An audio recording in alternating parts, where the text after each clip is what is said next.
Page নম্বর 31। এখানে আমরা দেখতে পাচ্ছি এই ধরনের অঙ্কগুলো করতে হবে যেখানে ছোট চিহ্ন এবং বড় চিহ্ন দিতে হবে, যেটা আমরা আগের পাতার শেষে করে এসেছি। যাই হোক, এই অঙ্কটাতে দেখব কোনটা বড় সংখ্যা আর কোনটা ছোট সংখ্যা। বোঝার জন্য প্রথমে দেখব প্রথম সংখ্যা দুটো মিলে যাচ্ছে, তার মানে এই দুটো দেখে বোঝা যাচ্ছে না কোনটা বড় সংখ্যা কোনটা ছোট সংখ্যা। তাহলে এরপর আমরা দেখছি পরের সংখ্যাটা। এখানে আছে 7, এখানে আছে 8। যেহেতু 8 7-এর থেকে বড়, তাই এই সংখ্যাটা হচ্ছে এর থেকে বড়, তাই হাঁ চিহ্নটা এদিকে আসবে। এভাবে এটা করতে হবে। আবার পরের অঙ্কটাতে দেখো, এখানে আছে 600। এখানে গ্রেটার দেন সাইন দেওয়া আছে। এখানে একটা সংখ্যা লিখতে হবে যেটা 600-র থেকে কম। যে কোনো সংখ্যা আমি লিখতে পারি। আমি লিখলাম 488। তুমি যে কোনো সংখ্যা লিখতে পারো। এরপর এখানে আছে 800। 800-র থেকে একটা বড় সংখ্যা এখানে লিখতে হবে। তাহলে আমি লিখতে পারি 899।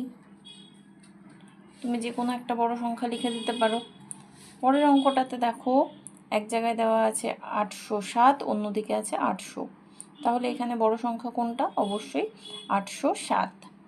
তাহলে এই যে এভাবে চিহ্নটা দিয়ে দিলাম। এখানে দুটোই সংখ্যা নিজেকে বসাতে হবে। তাহলে আমি যদি এখানে লিখি 670 আর যদি এখানে লিখি 510, তাহলে এটা হয়ে যাবে। একই রকমভাবে এখানে করব। এখানে আমি লিখছি 321 আর এদিকে লিখব 428। এই সংখ্যার থেকে বড় সংখ্যা। এরকমভাবে এই অঙ্কগুলো করতে হবে। তারপরে এখানে বলা হয়েছে ছবি দেখে সংখ্যায় লিখি ও কথায় লিখি। এখানে একটা উদাহরণস্বরূপ করে দেওয়া আছে। একই রকমভাবে পরেরটা আমরা করব।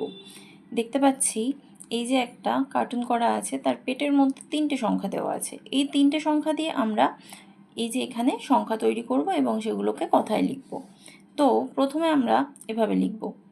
2 3 4 এখানে দেওয়া আছে, যা দেওয়া আছে পরপর লিখে নিলাম। 2 3 4, এটা একটা সংখ্যা তৈরি হলো। তারপরে 2 4 3, এটা দ্বিতীয় সংখ্যা। এরপরে 2 দিয়ে এটা করা হয়ে গেছে, এবার আমরা 3 দিয়ে করব। কি করব? 3 4 2, তারপর একটা করব 3 2 4, হয়ে গেল। এরপর আমরা করব 4 দিয়ে।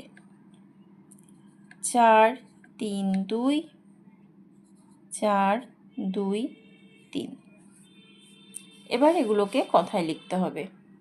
এখানে আছে 234। 234। তারপরে আছে 243।